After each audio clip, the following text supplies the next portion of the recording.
Well, welcome to our Office 365 Summit. We will be covering today the servicing the existing deployment and upgrading to Skype for Business Server. My name is Brian Nice. I work for Microsoft in their consulting services as a unified communications architect, and I'll be taking you through a couple of different areas throughout this next hour or so that we'll spend together. We basically want to focus on three major components when we talk about servicing and upgrading to Skype for Business Server. The first and relatively obvious one that we're going to talk through is, in fact, upgrading to Skype for Business Server 2015. So we'll talk about what that methodology looks like, what the options are, what the paths are that we need to take from our existing deployments of perhaps 2010 or 2013 to get us to Skype for Business Server 2015. We'll then do a little context shift into the always-on improvements that we've done from the SQL side of the house. So taking us through some of the advantages that we have now for the back-end infrastructure of SQL and what that's going to look like from a planning, deployment, and implementation standpoint. Then we'll round out the agenda by talking about our server management pieces and how we've really made some great strides and improvements to the server management process itself, talking about things such as patching and how we can do a better job with the patching process with Skype for Business Server 2015, and also talking a little bit about the cold pool start and how we've made some improvements there. And anybody that's worked with Link 2013 will know a little bit about the fun that we had when we had to deal with cold pool starts in the 2013 space. So that's kind of a quick look at what we want to go through. So let's dig right into the details and talk about how do we get to Skype for Business Server 2015. One of the major features that we've introduced in Skype for Business Server 2015 is the ability to do an in-place upgrade. And as one would expect, what is it? Well, it's an in-place upgrade. It's the ability to take your existing deployment that you have for Link 2013 and reuse the existing hardware that you have, whether it's physical hardware, whether it's virtual machines, be able to take that and simply in-place upgrade that topology straight to Skype for Business Server. Now, clearly that provides some very obvious benefits. The most obvious one, of course, being that I can just preserve all of the investments that I've already made from the 2013 side to Skype for Business Server. So my existing hardware, my existing server, all of those investments are preserved, allowing me to then get to Skype for Business Server in that fashion. This also gives us a much smoother upgrade process because we don't have a lot of extensive planning to do. Now, that's not to say there isn't still some planning that needs to be done, but we don't have to go through extensive planning as to how the topology is going to change or how we're going to need to redesign or re-architect. We're simply taking that known good topology that we had for 2013 and swapping the bits out, right, and making it Skype for Business Server 2015. This, in turn, should help reduce the overall cost, obviously, for our deployment, with a goal for us to get towards what we will be calling Smart Setup. And I have a slide in a little bit that talks more about what the Smart Setup concept is. But essentially, this gives you a nice little summary of why we've made the investments that we've made for in-place upgrade. So that's all the good news. Some of the slightly bad news, if you will, is to talk about how do we get this in-place upgrade process to work. And as you might expect, there are specific scenarios that we have to talk through and specific scenarios that will work and others that will require some intermediary steps. So first off, when we look at our upgrade path, we basically have two avenues that we can take. We have what we call the migrate users mode, which effectively is a way for us to perform this upgrade with no downtime from the user's perspective. Or you also have what we call the offline mode, which would be essentially, as you would expect, taking the pools offline, doing the in-place upgrade in that fashion, and then bringing the pools back online, which of course would introduce some downtime for the users. Now, when we look at either of these modes, we always have to consider where we're coming from and where we're going to. So what is our original topology? And the ideal case, of course, is your original topology is all Link Server 2013. In that case, you have the opportunity to perform the in-place upgrade because you will effectively be ending up with the combination of Skype for Business Server and 2013. You can take your existing 2013 pools and in-place upgrade them straight to Skype for Business Server. It's the most straightforward option that we have, and I'll take you through a few slides coming up here that'll graphically represent what we need to do here. If we have 2010, things are slightly different, right? Because when we do in-place upgrade, that is strictly from the 2013 platform to Skype for Business Server. So if I'm running Link Server 2010, I'm going to have to perform a migration. Much the same as you had done from 2010 to 2013, I'll need to perform that same style of migration from the 2010 platform to Skype for Business Server. The last topology we look at is the case that you're in a mixed or a coexistence type mode. So some of my pools are Link Server 2013, some of my pools are Link Server 2010. How do I get to Skype for Business Server in that fashion? Well, we still do not have a mechanism of support for tri-existence. So as you would expect, as we've done before, I need to get down to a single version before I can perform the migration. So take my 2010 platform, migrate it to 2013, and from there, I can then take the 2013 environment and in place upgrade it to Skype for Business Server. So those are really the three topologies that we have to focus on. The next series of slides are going to take us through a graphical representation of what that will look like. Our first upgrade path, when we talk about the move user concept, this should be very familiar to folks that have done any type of migration from 2010, 2013, and so forth. Our first case is to look at the ideal environment. I have Link 2013, that's it, and I want to be able to upgrade that to Skype for Business Server. So as you can see in my example here, I have 3 pools. All of the pools are running Link 2013, a minimum of CU5. They don't have to be running that specific CU, but CU5 or better. All 3 pools are running Link 2013, and now I'm ready to start the in-place upgrade process for pool 1. Before I actually begin the kind of the nuts and bolts clicking around, it's usually a good idea to start with a listing of which users are on which pool. And this is advantageous because as part of the process, you're going to be moving users around from pool to pool, and ideally you want to get them back to their original pool that they started on. So as an example here, I start with pool 1.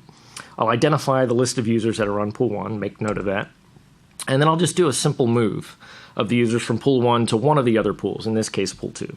This is very familiar to what you're used to with Move CS User or doing it through Control Panel, but I want to move these users from this pool and effectively evacuate them to another pool.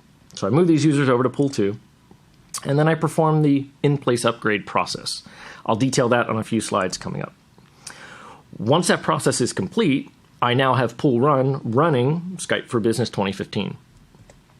Now it becomes a process where we start doing functional testing, right? Making sure that that server is operating or that pool is operating as we anticipated, all the features are working, and once all of our testing has been completed, then we can begin to move the users back to pool 1 that we had originally moved off, and these users will now be functional utilizing the Skype for Business Server backend. From there, it becomes a lather, rinse, repeat type exercise. So now I take pool 2. This is my next target that I'm going to run the upgrade for. So of course I need to take these users and migrate them. I could migrate them to pool 3. I could migrate them to pool 1. Doesn't matter either way. I just need to move them off of this pool. And again, the same process moves forward. And I'll continue that process as I go through pools 2 and pool 3. Makes life really straightforward. And again, this, as we talked about earlier, doesn't introduce downtime for the user. The move user process is very quick. Perhaps the user may see a blip if they were logged in at the time we moved them, but overall there's no downtime from a user's perspective as we go through this method. Now what if we look at that same method, but we're not running Link 2013? We're running Link Server 2010. Fundamentally, the concepts become the same once you've achieved the Link 2013 state. So when I look at something like pool 1 and pool 2 here, right, I have my 2010 process, or 2010 pool running on pool 1, 2010 on pool 2. I don't have an opportunity to do an in-place upgrade. So I can't take the methodology that I looked at before and simply move users, pop the setup program in, and go to town. I actually have to stand up a new pool that is running Skype for Business. This model is the traditional migration side-by-side that you had seen previously when we went from 2010 to 2013. Simply stand up a new pool. It's running Skype for Business.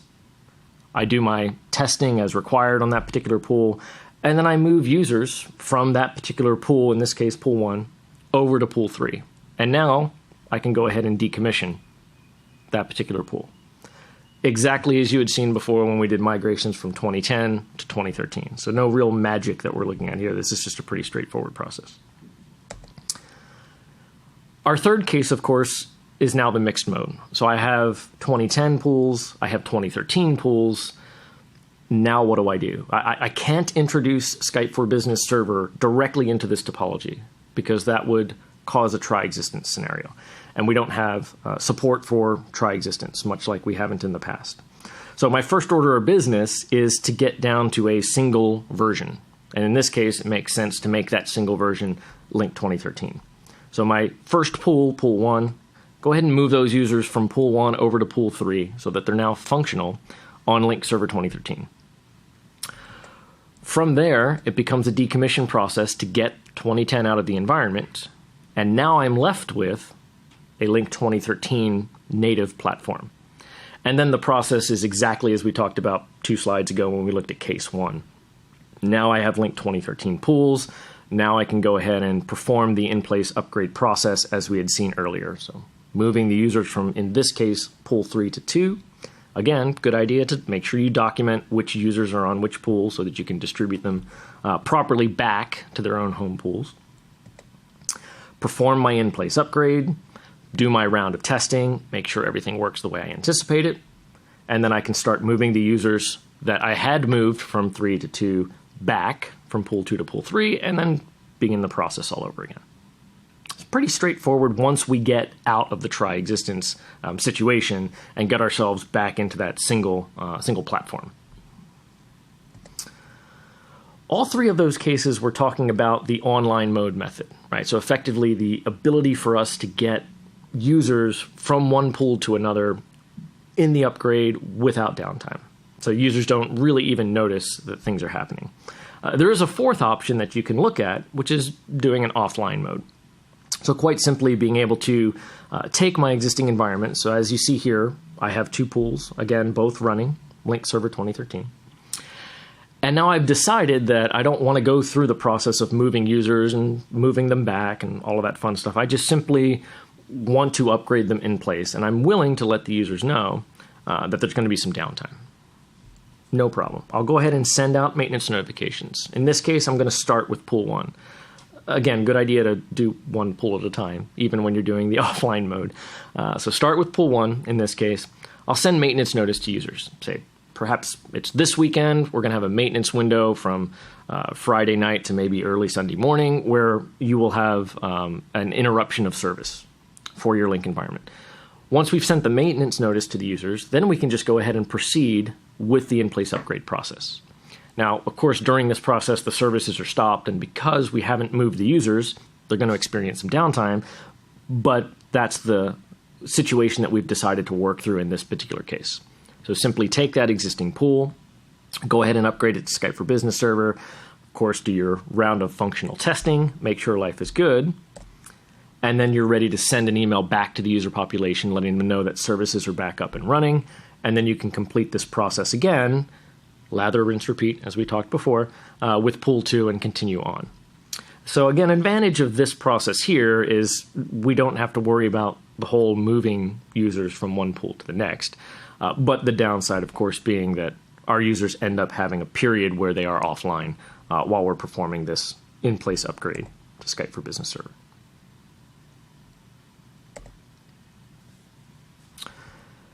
So when we look at the overall upgrade process, there are a few considerations to think through. From a recommendation standpoint, everything that we've talked about up to this point has been very straightforward with regards to individual pools. But what if those pools are paired to each other? We know that in the Link 2013 space, we have the ability to pair pools for disaster recovery purposes. That's fine. We can still continue to have these pools paired. We don't want to unpair them. We want to leave them as they were in the topology. However, we do want to be cognizant of the fact that when we are doing move users, it is specifically that process, moving users. We are not failing over the pools. So we don't want to run invoke CS pool failover for these pair pools. we simply want to be working on moving the users. So again, if I have pool A and pool B, and those are paired to each other, and I want to perform in-place upgrades, I want to take the users on pool A, for example, and actually move all of those users to pool B. Then I can go ahead and do the in-place upgrade process on pool A, get everything back and running, and then perform the process in reverse. So make sure that you don't utilize the invoke CS pool failover commandlet and then perform your in-place upgrade. That's not going to work. Second point we mentioned is don't start up the services in mixed mode. Really what we're talking about here is don't start the services in a particular pool until all of the front ends in that pool have been upgraded. So for example, I don't want to have a 6 front end pool, 3 of them running 2013, 3 of them running Skype for Business Server, and try to start the pool up. That's not a wise idea. So make sure that all of the front end servers have been successfully upgraded to Skype for Business Server. Then you can go ahead and start the pool itself. As I mentioned, don't unpair the pools, just simply leave them as they are. And make sure that we have some minimal time when the pools are paired with different versions. So again, if I have pools A and B, and I do an in-place upgrade of pool A, and I leave that pairing relationship in place, try to get pool B upgraded as quickly as you can so that we don't have a long period of pool A running Skype for Business Server, but pool B still running Link Server 2013 and paired. We want to make sure that we minimize that time.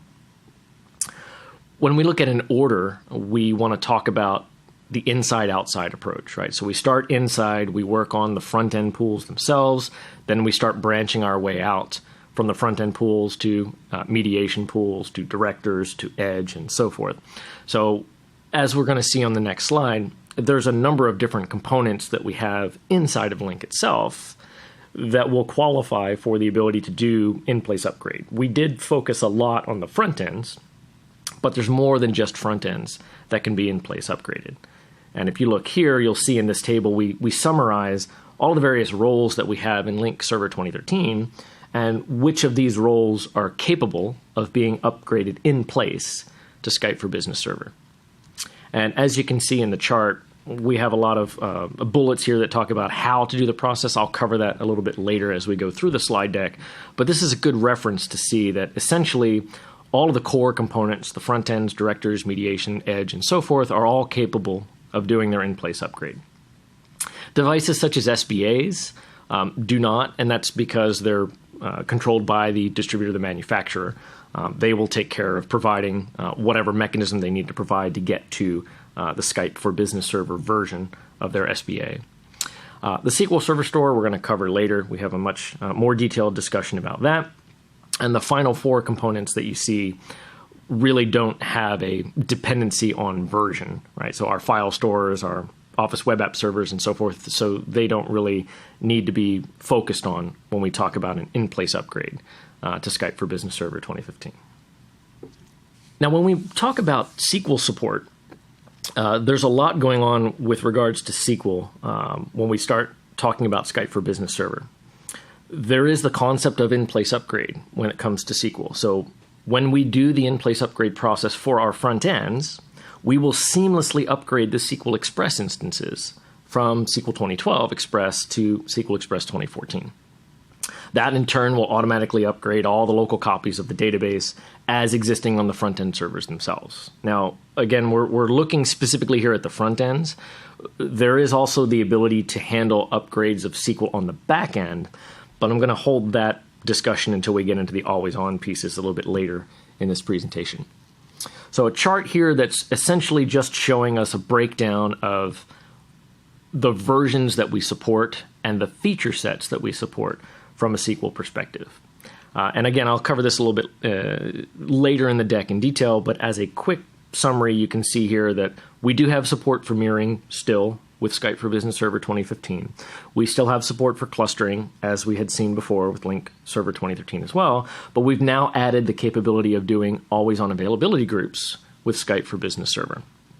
You'll notice in the chart we also have added support for SQL 2014 on the back end for Skype for Business Server itself. So more coming as we get into the always-on availability group section, but a nice handy reference chart for us to have when we're specifically looking at SQL.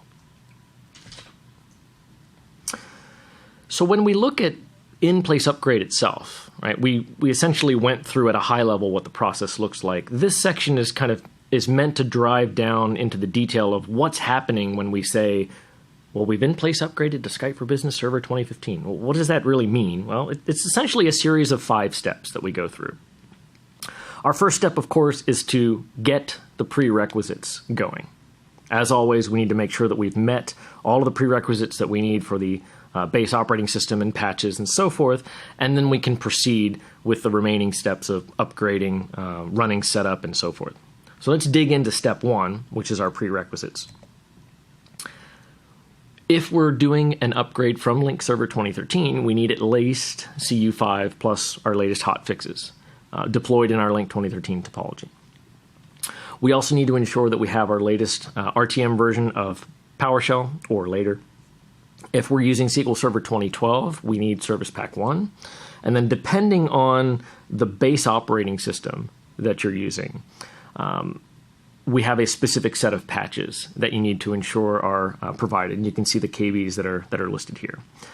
These are patches that are required for IIS to make sure that, and other various components to make sure that we're set for our initial deployment of Skype for Business Server 2015. Our second step, after we have our prerequisites all taken care of, is to let the topology know that we're ready to do an upgrade. Once we let the topology know that we're doing an upgrade, we do our publish, we do our database upgrades, and then we get to start digging into the meat of what the actual in-place upgrade process looks like. Now, doing the actual upgrade is as simple as going into our topology builder and telling the topology, hey, I would like to upgrade this Link Server 2013 pool to Skype for Business Server 2015. Now, as always, there's a specific set of steps that we need to follow and pay very close attention to. And that specific step here is we are using, as you can see in the screenshot, the Skype for Business Server 2015 topology builder. You must use this topology builder to be able to indicate that you want to do an upgrade to Skype for Business Server 2015. Now, the trick to this, of course, is when you install the admin tools from Skype for Business Server, you need to install this on a machine which does not have any OCS core or Link OCS core components. So don't try to install this on your existing Link 2013 front ends. We want to take perhaps a dedicated machine or a dedicated workstation, what have you, that has never had any of the Link 2013 admin tools installed. Go ahead and then install the admin tools for Skype for Business Server 2015. Load up your topology, and as you can see here, I've expanded down under Link Server 2013. You see the node for our various pools. In this case, a standard edition pool. Simply right-click it, upgrade to Skype for Business Server. In typical Microsoft fashion, you will get an "Are you sure?" dialog. So we want to make sure that you really did mean to upgrade this. And the reason I point this out is once you've made this change, this is actually changing the version number in the topology of this particular pool. Once that's changed and published, you're not reverting that change back. That pool is now in process to be upgraded to Skype for Business Server. So that's why we put this cautionary dialog here to let you know you are about to take this pool and upgrade it to Skype for Business Server. If that's what you meant to do, go ahead and click yes. The first time you do that, you'll probably be a little bit freaked out by the fact that your pool will magically disappear from Topology Builder, and that's because it's no longer going to be under the Link Server 2013 node. Once you select that upgrade process, it's going to move it into the Skype for Business Server 2015 node, as you can see here in the screenshot. So it didn't actually delete your pool. It's still there. We just moved it into our Skype for Business Server 2015 node.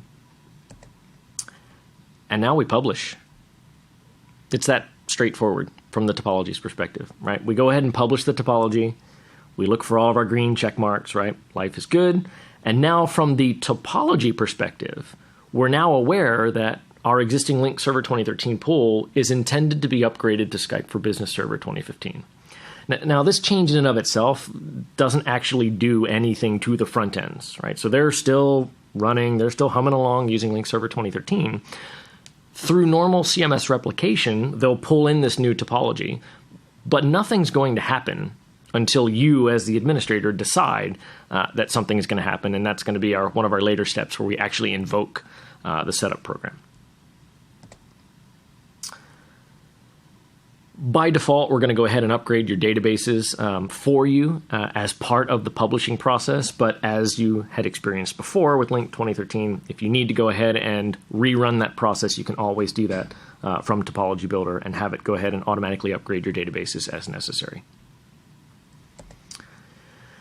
Now, before you jump into step 3, make sure that CMS replication has completed successfully. Right, so do our Get CS Management Store replication status, make sure that everything looks and feels synchronized, and then we can go ahead and identify the pool that we're going to be upgrading in place and go ahead and stop the services on this pool. Now again, we are diving into the gory details of the actual in-place upgrade process. Remember from our earlier discussion, we assume before you run this stop CS Windows service that you've already moved the users to another pool, assuming you're using online mode, before you run the stop CS Windows service command. So pretty straightforward. Go ahead and stop the services on all of the servers in that particular pool that's being upgraded. And then fire up setup using an administrative command prompt or elevated command prompt if you so desire. But go ahead and run setup.exe from the Skype for Business Server media. Now, the trick here, of course, is when we run this setup, because we've already performed the change in Topology Builder, we've changed the version ID or the version number of that pool to be Skype for Business Server. Setup will detect that and realize, hey, this is a pool that's being upgraded in place. As a result, the setup experience is going to be a bit different than what you've experienced previously in the Link 2013 world. Here's what it looks like. Take you through some of the snapshots.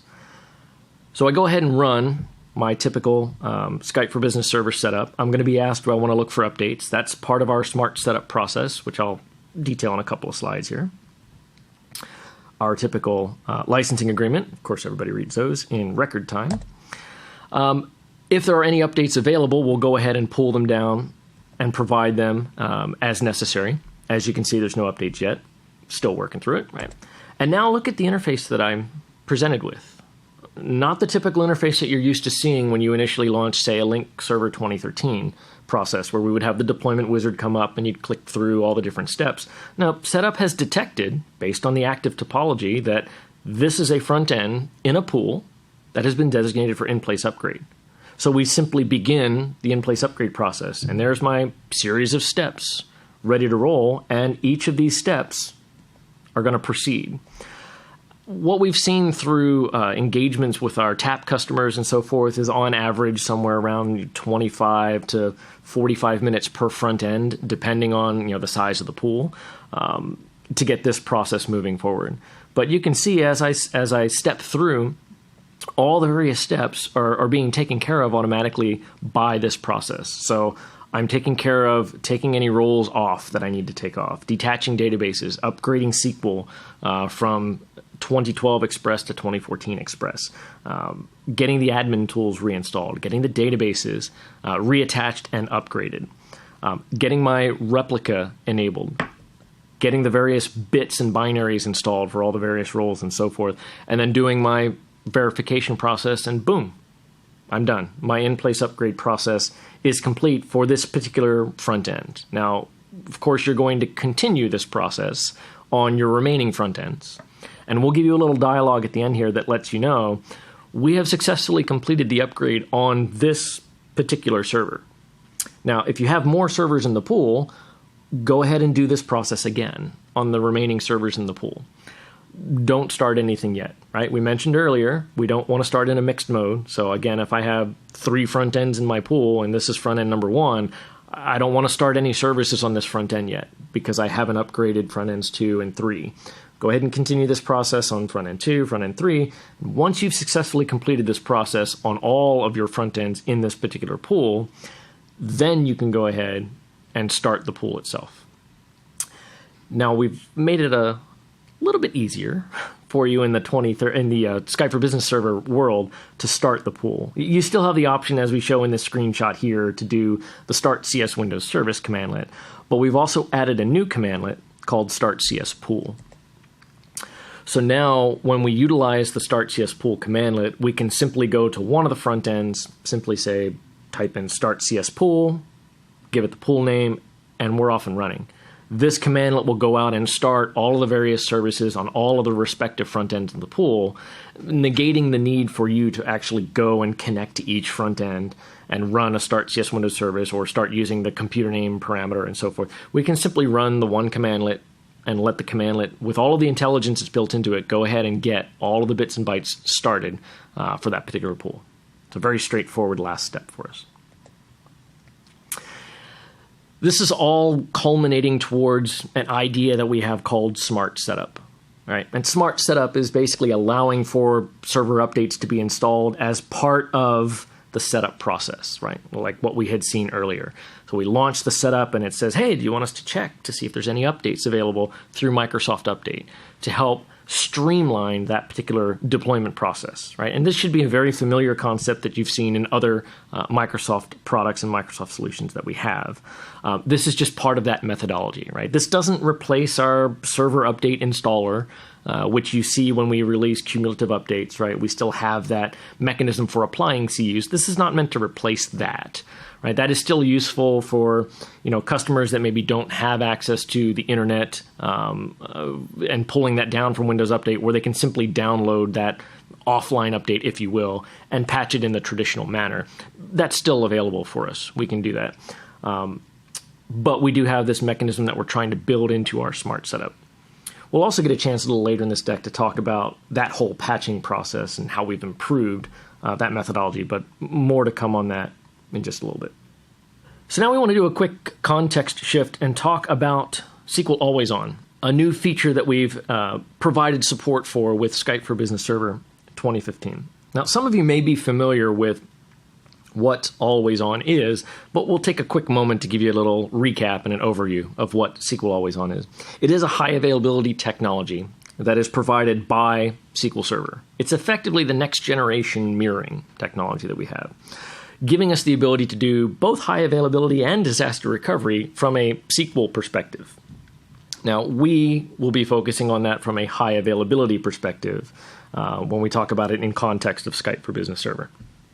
This feature was introduced in SQL 2012. It, of course, exists in SQL 2014 as well. And its foundation is Windows Server failover clustering.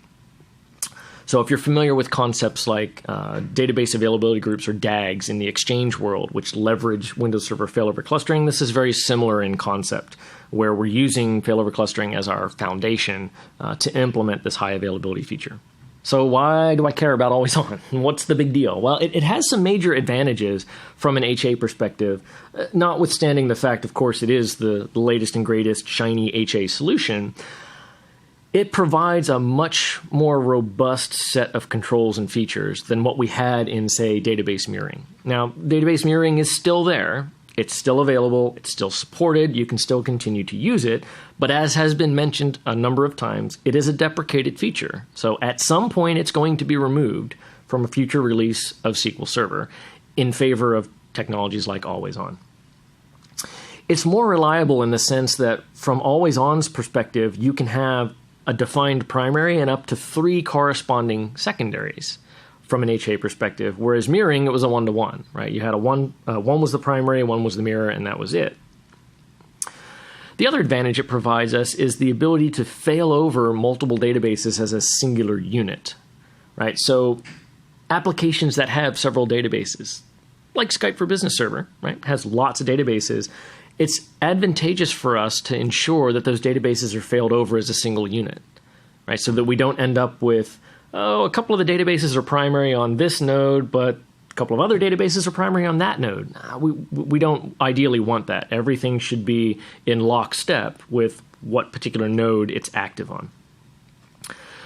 All of that is done by defining what we call an availability group, which will all be failed over as a particular unit. And you'll see as we go through the slides in a little bit how that's going to impact our link deployment. This is a visual representation of what Always On looks like. Right? In this particular instance, you can see that there's actually 3 nodes available for us. These nodes are each running Windows Server failover clustering. They each have their own SQL Server instance. And then we've defined the availability group on top of this particular configuration. This gives us the ability to effectively define this group of databases, as the term will be an availability group, right? And then fail them as a unit between various nodes that are defined inside of this availability group. As you might expect, and you can see on the slide here, each of these SQL instances are independent of each other, meaning they have their own storage, they are their own node, they have their own instance name, right? They are basically their own standalone SQL Server instance. When we define the availability group, that's when we effectively configure them to work together as one, right? But they are effectively three separate entities that we have defined.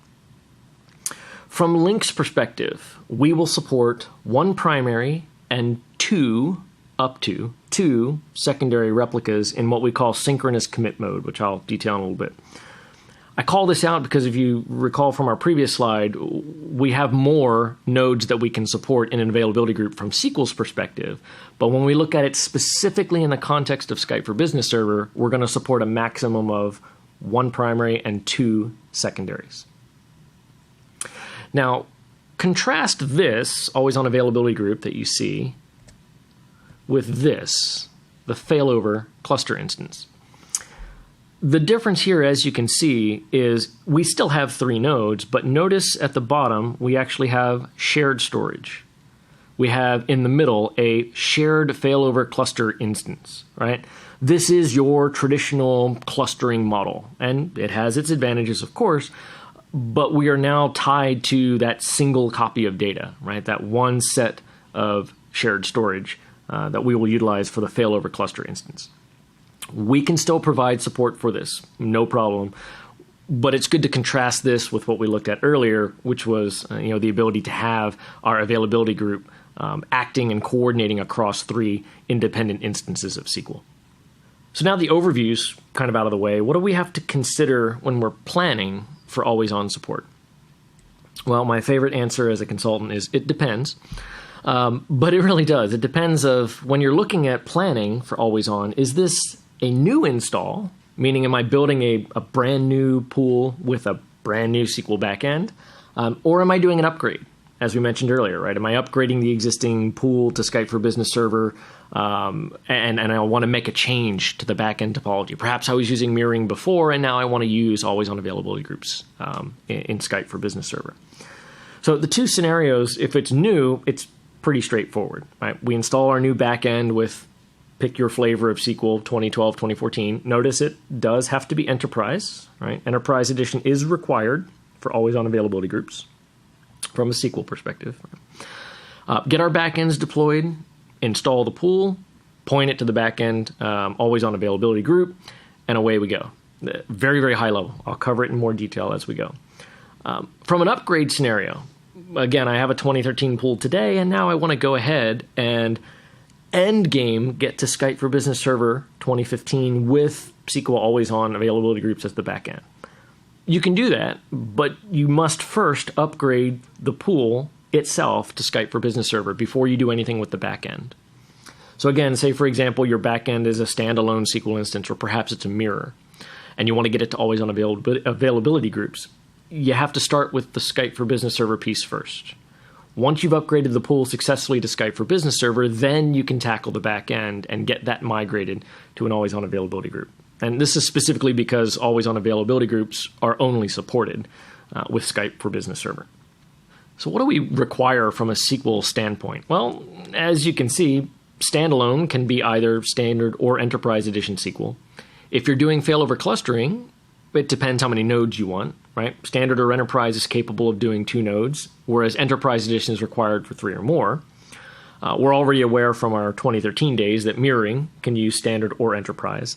But when you look at the new option, always-on availability groups, you do need to have enterprise edition of SQL to be able to build an always-on availability group. So taking that information and putting it in chart form, right? You can kind of see here, if we break out the various topologies that we have, Server 2010, Server 2013, and Skype for Business Server, you can see which availability technologies we support, which versions we support, and what the various combinations are. Again, the key takeaway from this particular slide is with Skype for Business Server, we've introduced support for SQL 2014, as well as support for always-on availability groups. Those components have not been extended back into, say, Link Server 2013.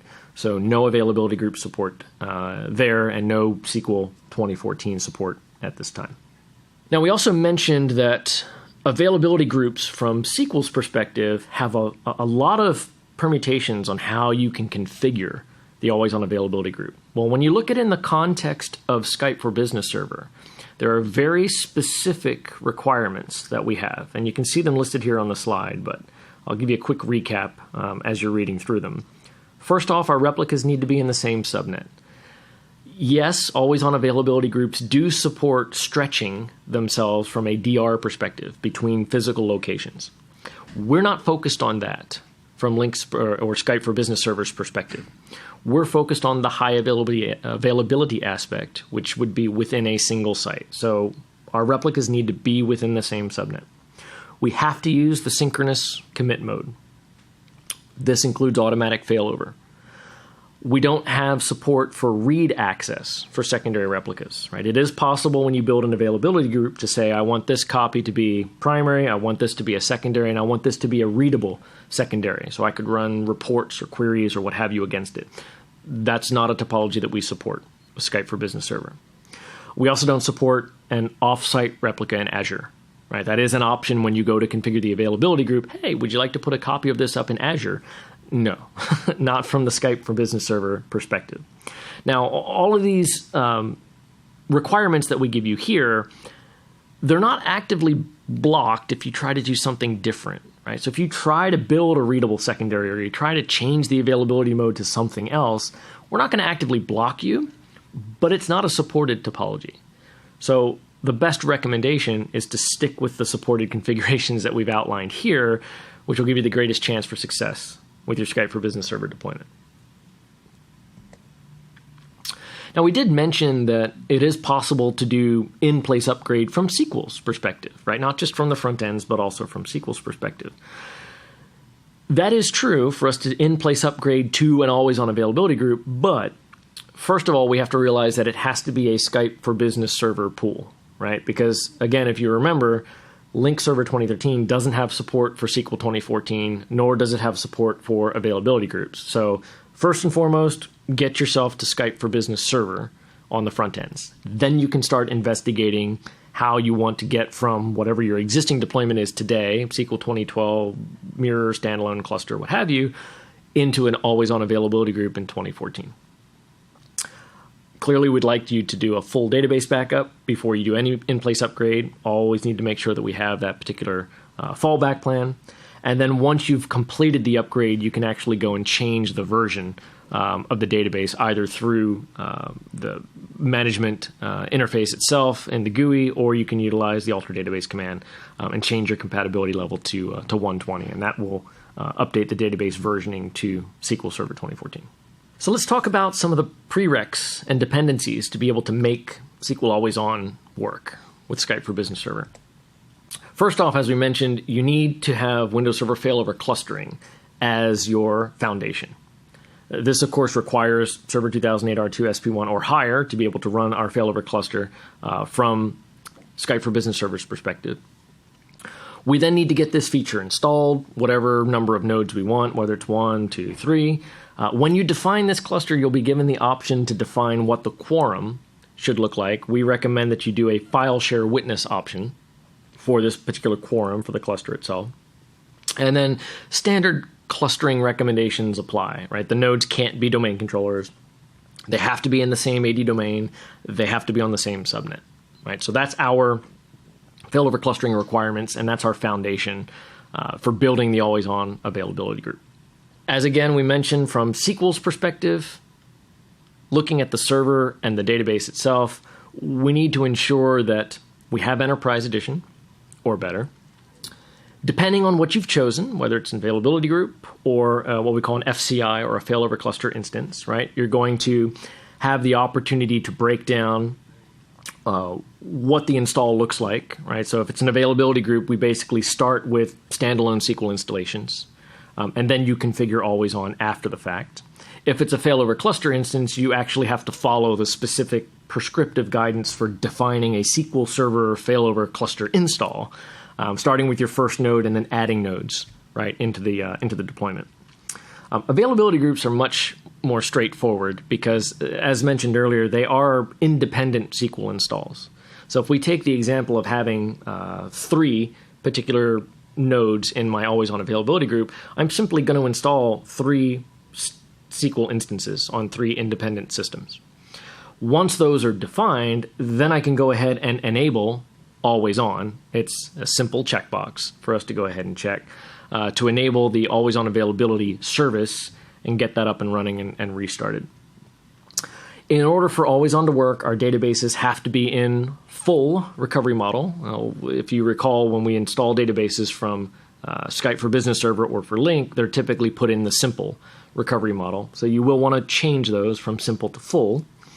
You will be required to do a full database backup, and that's going to be part of the what we call seeding process for the always on availability group, right? Making sure that initially we have one instance that has the databases deployed, and then we use backup restore methodologies as part of the wizard the availability group uses to seed the databases onto the remaining nodes. And lastly, your database folder structure needs to be duplicated across all of your availability group replicas. So the folder structure that you use on your first SQL instance that's going to contain all of your linked databases needs to be identical. And you can use a simple xcopy command to do that. You want to be copying the directories, not the data itself. We don't actually need to copy all of the databases themselves. You just need to replicate the folder structure across the various availability group replicas. And from that perspective, it becomes pretty straightforward to then manage and utilize the always-on availability group from within the SQL management tools. Okay, let's take a little shift and talk about the management aspect. So we've achieved our upgrade. So we're now running Skype for Business Server 2015. We've taken care of our high availability option on the back end from SQL's perspective. So now we have our always on availability group. And now things are in a steady state.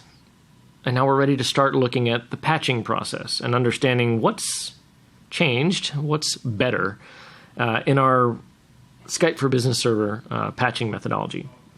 And to be able to appreciate the patching process in Skype for Business Server, we have to take a bit of a step back and look at the history of where we've come from.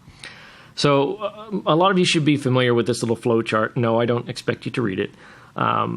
But this flow chart kind of shows the steps that we would need to go through to perform patching in Link Server 2013. And there was a lot, right? There was a lot of steps. It was not clearly defined what those steps were doing, right? So we had this wonderful command of get CS pull upgrade readiness state that really just kind of gave you binary, yes, I'm ready, no, I'm not. And effectively, if you weren't ready, we basically said, wait. And after consuming a lot of coffee, you might come back and still have to wait some more. So there was a lot of challenges related to how this process worked, what was an upgrade domain, and how does that even work, and how does that fall into things. We ended up having customers rolling servers and getting multiple systems down, multiple upgrade domains down, and suddenly impacting service to their end user population. And it just became a bit of a challenge for us to be able to take what we were supplying in cumulative updates and get them efficiently applied to our Link 2013 pools. So as you can see, lots of steps. Upgrade domain concept that wasn't clearly communicated as to what that even was, let alone how I figure out how to work with it. We had to do all these checks, stop services, patch, move on, figure out the next upgrade. It became a bit challenging to get this process nice and smooth, and especially if you were dealing with systems at scale, and we ended up with, say, 12 front ends, this process could take hours, 10 hours, 12 hours, just to patch one of our front-end pools, notwithstanding, of course, the old wait and try concept. So we started to look at what were those reliability challenges, and how could we improve that scenario in Skype for Business Server? So yes, it's a complex process, lots of steps. And if you deviated from those steps, or you became impatient and you tried to do more than one thing at a time, or tried to multitask, you could end up getting yourself into a situation where the pool either went down for some users, for all users, or you just simply couldn't even get the pool to start because the front ends would go into their ever popular starting state and then just go away. And that was not really a good, reliable mechanism for us to use for patching. If you ended up in a situation where you couldn't start your front-end servers after patching, what could you do, right? Again, it became more of a wait and try scenario, or reboot it again. And sometimes customers were resorting to drastic steps like resetting the fabric or resetting the pool state, and all things that contributed to actually making the situation worse rather than better.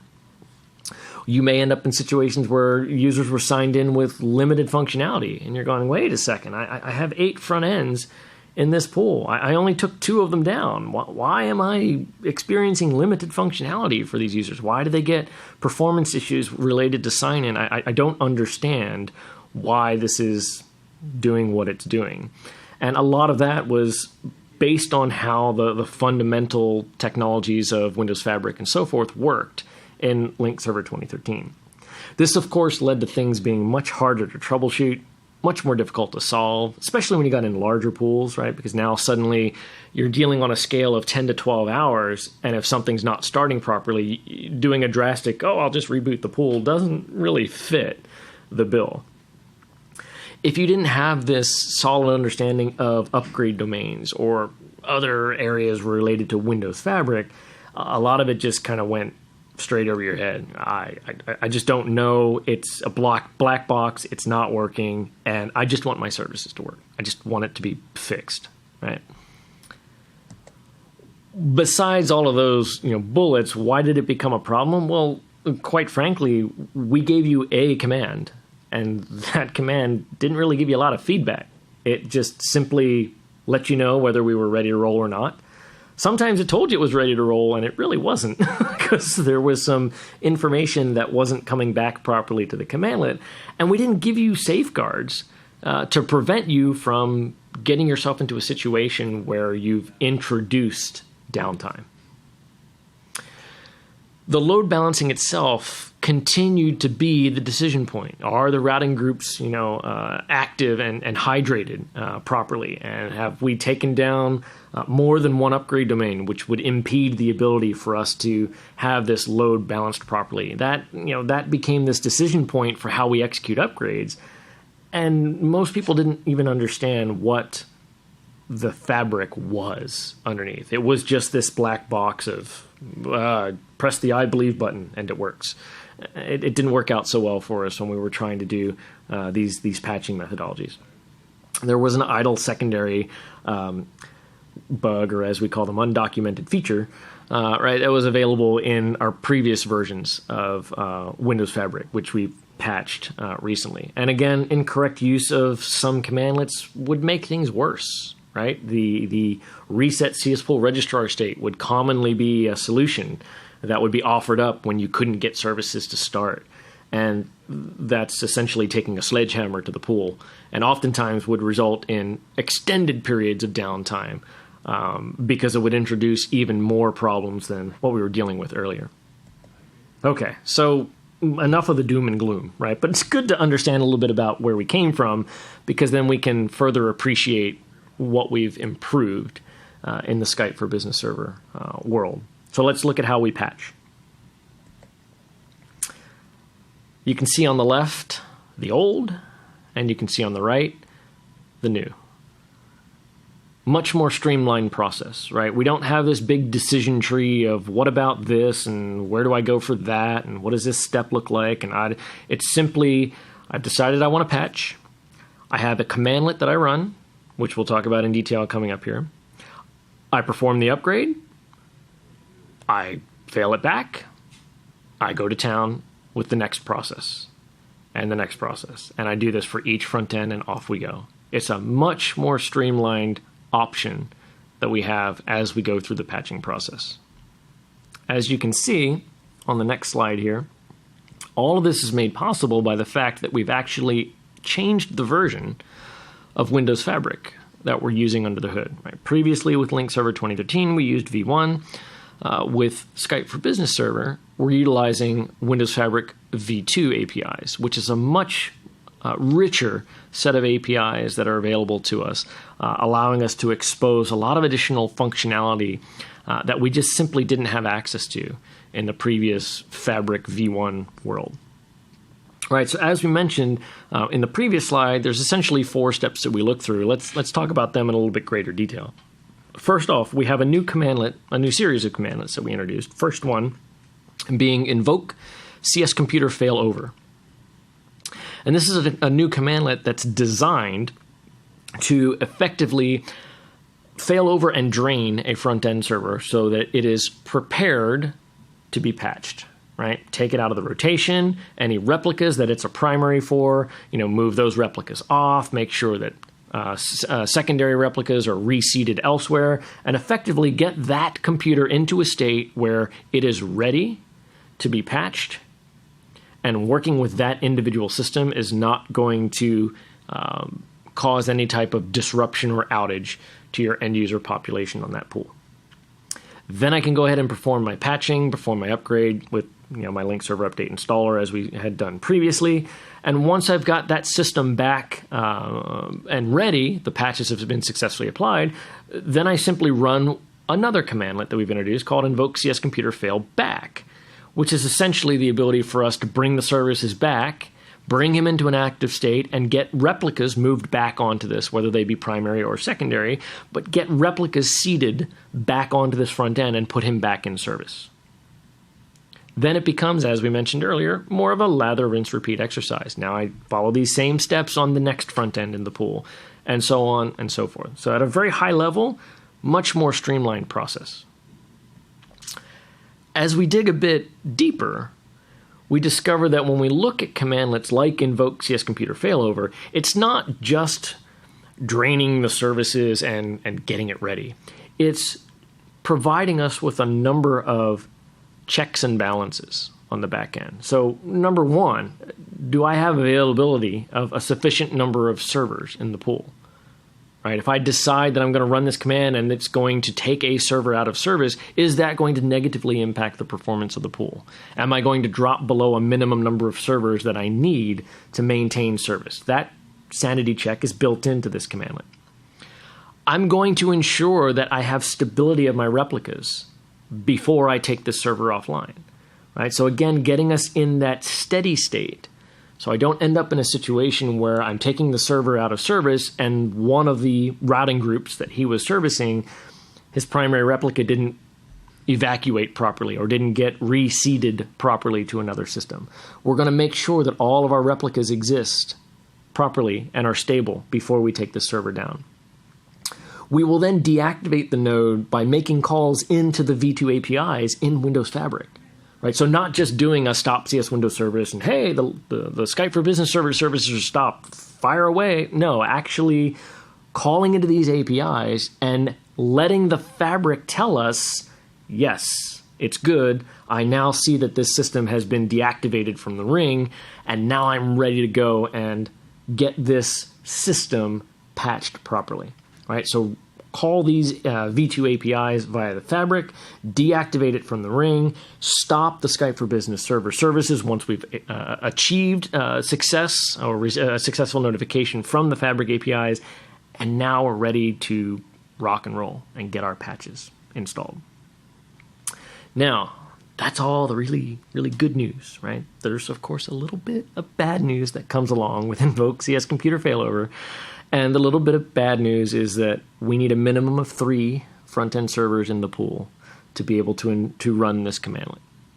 So as we had stated, before in Link Server 2013 deployments, it is still supported to do a 2 front-end pool, but it's much more advantageous to have a minimum of 3. And this is another reason why it's much more advantageous to have a minimum of 3 front ends in the pool, because you can now then take advantage of all of the intelligence and checks and balances that are built into Invoke CS Computer failover. Now, there are instances where you may run this commandlet and perhaps we can't successfully deactivate the node, or we get some other type of systemic event that happens. There are timeouts built in to these commandlets, about an hour, where if we've run this and we can't successfully deactivate the node, we'll actually get a response back from the system letting us know that the Fabric node couldn't finish its transition into a disabled state. Right? That's a response that we can get from the API letting us know that, hey, something's going on with this particular node, and I wasn't able to continue, so I'm not going to stop the link or Skype for Business Server services because I didn't successfully deactivate the node itself. Of course, failing back is a lot less entertaining of an option, but it's a viable option that we need to look through, right? And that's Invoke CS Computer Failback.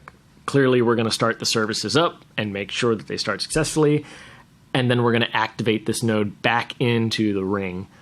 And now we will, because he's active in the ring, now the Fabric will be able to consider him for replica placement and start looking at hydrating routing groups and routing group replicas onto this particular node now that his services have started and he's been successfully activated back into the ring. So what's better about it? Well, clearly, the first thing that's better is it's a simpler workflow, right? Providing operations folks and IT administrators a flow chart that has about 5 or 6 different decision trees in it with lots of wait and see commands doesn't usually go over so well. So providing a simpler, more streamlined workflow with fewer commands to run, with fewer errors, that's ideal, right? And that's why it's definitely a better opportunity. We've also, because of the APIs that we're utilizing, we've improved the performance of this process. So now, when we're looking at a 12 FE pool, we're averaging about 2 to 3 hours for patching the entire pool versus 8 to 12 hours that we were seeing before. So massive improvement on getting the patches applied safely and efficiently to our front-end pools. It's also more reliable because we have more intelligence built into these commands. And again, this is all possible with these new APIs that we have available in Fabric v2. So looking for readiness across the pool. So not just being myopic and looking at ourselves as a singular server, but looking across the pool and figuring out, are we ready? Am I successfully deactivated from the ring? Do we have stability with the replicas that are being pushed across these nodes? That in and of itself becomes a more dependable operation, right? The moving of replicas back and forth, the primaries, the secondaries, and so forth. That was one of the big sticking points that we had in previous iterations in Link Server 2013. You would take down multiple copies of a particular routing group replica, and then suddenly your users would go into reduced functionality mode, and you're kind of scratching your head going, but the pool is up. I only took down 2 servers. I don't understand why these users are having this issue. Well, a lot of it had to do with what was going on under the hood with Fabric. We want to take a lot of that and take that abstraction layer away and just make it more of a dependable operation and less of a what I would term a nerd knob type discussion, right, where we have to get down and understand how these replicas are being seeded. Since we're dealing with one front end at a time, we avoid the situation where I could take down multiple front ends and in turn take down multiple upgrade domains, which could in turn take down some of the user services. So we've scoped this commandlet to an individual front end. So we don't have to have a situation where we have multiple servers in the pool that are down, which can lead to a challenge for our end user population. We've built more intelligence to look across the pool and see if the replicas are healthy in a steady state. And if they're not, we're not going to proceed. We don't want to make the situation worse by failing over a server when we've already determined that we have replica issues inside the pool.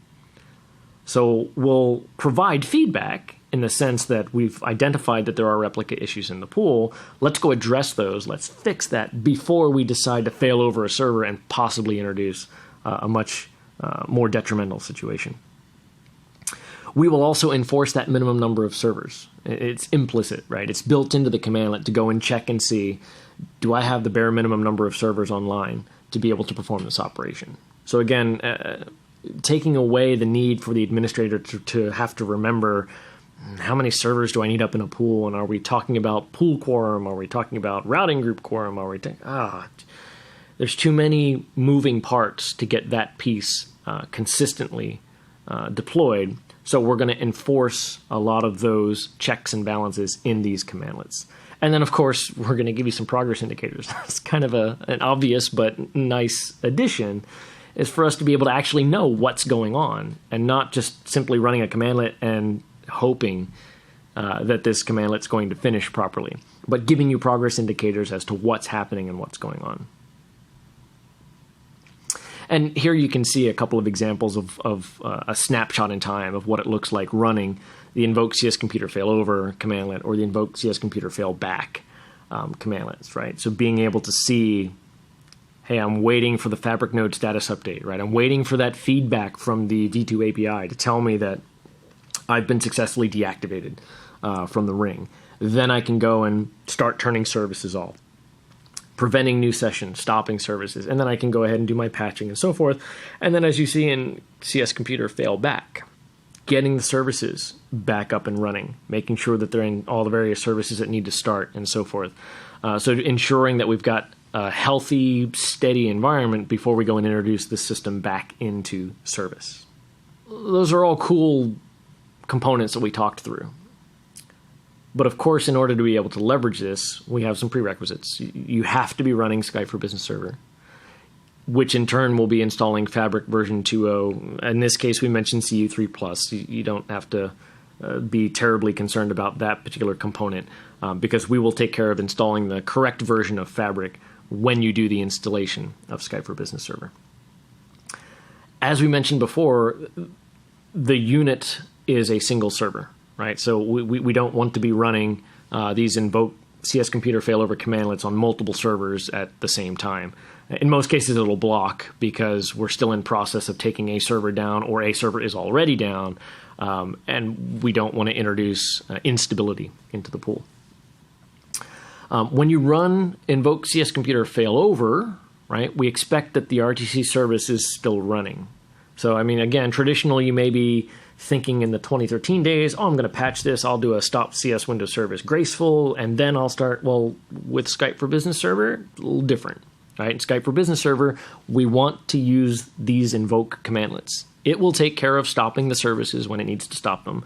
So don't stop the RTC service ahead of time and then try to run invoke CS computer failover, right?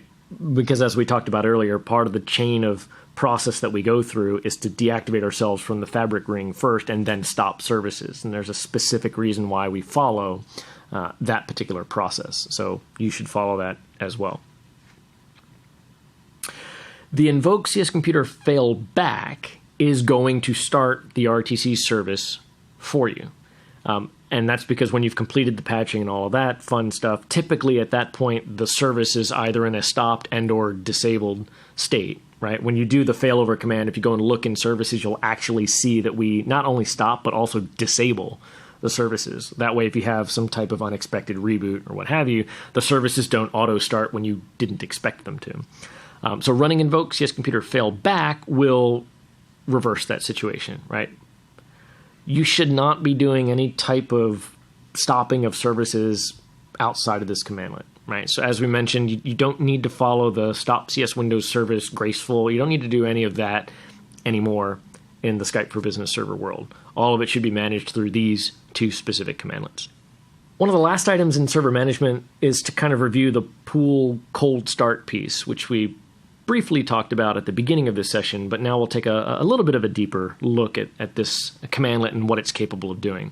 There's a couple of scenarios in which you're going to be looking at utilizing this commandlet. The most obvious one, of course, being I've just done an in-place upgrade. Right? So we talked at the beginning of the session about how we do the in-place upgrade process from 2013 to Skype for Business. And now that I've completed the in-place upgrade, I have to start all the services all at once. Perfect opportunity to use this start CS pool commandlet. Of course, if I want to add a new pool from scratch, great time to use this. Pool failback, starting a pool if it's offline.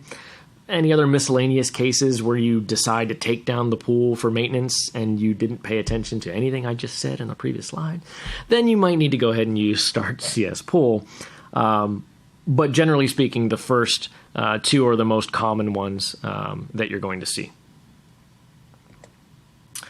So some of the problems that we had when we tried to do a cold start of a pool in the Link 2013 space. Well, all the servers needed to be started all at the same time, right? And we had this table on TechNet that actually showed, based on the number of servers in the pool, there was a minimum number of servers that needed to be up. And typically that was represented as 85% of the pool. Sometimes math is hard. And 85%, how many? Well, I'm just going to start them all. I don't know. We'll just start everything. And then it became confusing as to, well, do I start them all at once? Or do I start them within a couple of minutes of each other? Or do I do them in sequence? Or do I have to do them in reverse order? And it just became very confusing to figure out how I get this pool to come up and not have it sit with the front-end services starting for 3 hours. I wanted to get this thing up and running, right? If you decided, well, I don't want to start all 12 FEs in the pool. Maybe I only want to start 8 of them. Which 8 do I start? Does it matter which 8 I start? There is routing group quorum loss recovery issues that have to be taken into account. If something didn't start correctly, we would often give you this generic error of, hey, we couldn't hydrate one of our routing groups. Okay, that's great. Well, how do I fix that? Why am I waiting for this replica to be placed? Why isn't it being placed? What is not working properly? And if it's not working properly, can't you just automatically fix it for me? And all of these culminated in scenarios where customers would try to start their Link 2013 pool, and it either would take an eternity to start and then fail, or take an eternity to start and then not completely start with the various services on the front ends or the various hydration of routing groups. So we decided that probably wasn't an optimal experience. And we decided to fix that by saying, all right, if I want to start a Skype for Business server pool cold, how do I do it? Well, run one command. So instead of trying to do start CS Windows service across 12 servers and get that to happen all at once, which is a challenge, right? Let's just give you one commandlet that says, start the pool and go to town. Better yet, let's put some intelligence in that commandlet. So that commandlet is not just saying, hey, go to all of these servers in the pool and start their services. Sure, that's an obvious piece, but let's put some intelligence in there. If some of the routing group replicas get stuck for some reason, let's move on. Let's skip them and get the services started. Because invariably, you don't want to be involved in a situation where you have 12 front-end servers and none of the services start, all because one routing group wouldn't hydrate. And that one routing group has like 5 users in it and they're test users and nobody cares about it, right?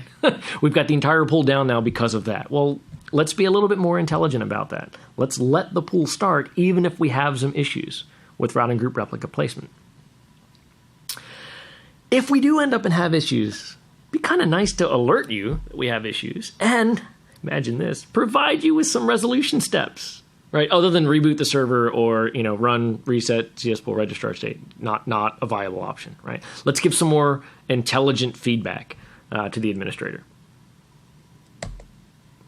So here it is, our start CS pool command. Now, of course, prereq checks. This is a commandlet that works against Skype for Business server pools. So you can't run this commandlet against your 2013 pools. This is specifically against Skype for Business server pools because it utilizes, again, API calls into WinFab 2.0 and so forth. So this is the sequence of events that we go through, right? Start them up. Start all the servers in the pool. Start checking to see if we're having problems. Get some extended diagnostics going. Give us an alert back in the PowerShell command to say, hey, there's a problem with this particular system, right? Maybe you look at it and, oh yeah, that server's not going to start because it's not powered on. And maybe I don't have an opportunity to power on. That's fine. We give you parameters like the -skip server parameter, for example.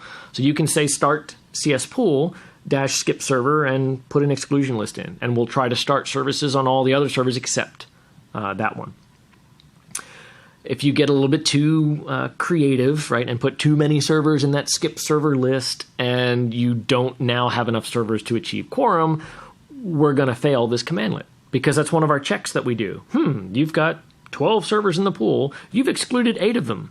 Yeah, that's not going to work.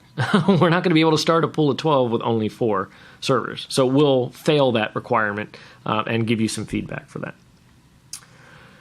Is this operation going to require quorum loss recovery?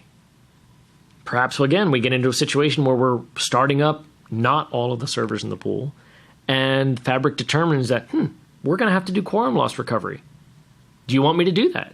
Well, sure, I'd love for you to do that. And me not have to run reset syspool registrar state with quorum loss recovery? I'd love for you to do that. Thank you. Well, okay, what if that results in data loss? Well, we'll provide that feedback to you as well. Hey, if there's no data loss, I'm going to go ahead and do it for you. If I think there's going to be data loss, then I'm going to ask the admin that's running this commandlet, do you really want me to do this? All right? Because if I do it and there is data loss, that's going to have an impact to your end user population. Is that a risk that you're willing to accept? Yes or no? Maybe specific routing group replicas are having problems and you just want to skip them. We can go ahead and do that as well. You don't want to run quorum loss recovery. You don't want there to be data loss, so you'd rather just skip it for now and let me go dig into it a little bit deeper, perhaps on my own or perhaps with Premier, and figure out actually what's going on. But go ahead and start everything else. Let the rest of the 95% of the user population do their thing while I go fix what's wrong with this last set of data. And, of course, we get through all of that decision tree and no other issues found. Everything's up and running, and life is good. So much more streamlined mechanism for us to actually get the pool started up and running. And that's it. That's our content for managing and upgrading Skype for Business Server 2015. So a quick recap. Again, 3 major areas that we focused on. Getting our upgrade process moving through, whether that is through an in-place upgrade mechanism, for example, from 2013, or whether it's via our upgrade paths that we had from our coexistence mode or straight from 2010. We also looked at our improvements that we've added for SQL and talked about our always-on availability group support. And finally, we ended with our server management process. So a good look into what we've improved from a patching perspective and also some of the improvements that we've made with the ability to start the pool cold. So I hope you've enjoyed this presentation. Thank you for your time.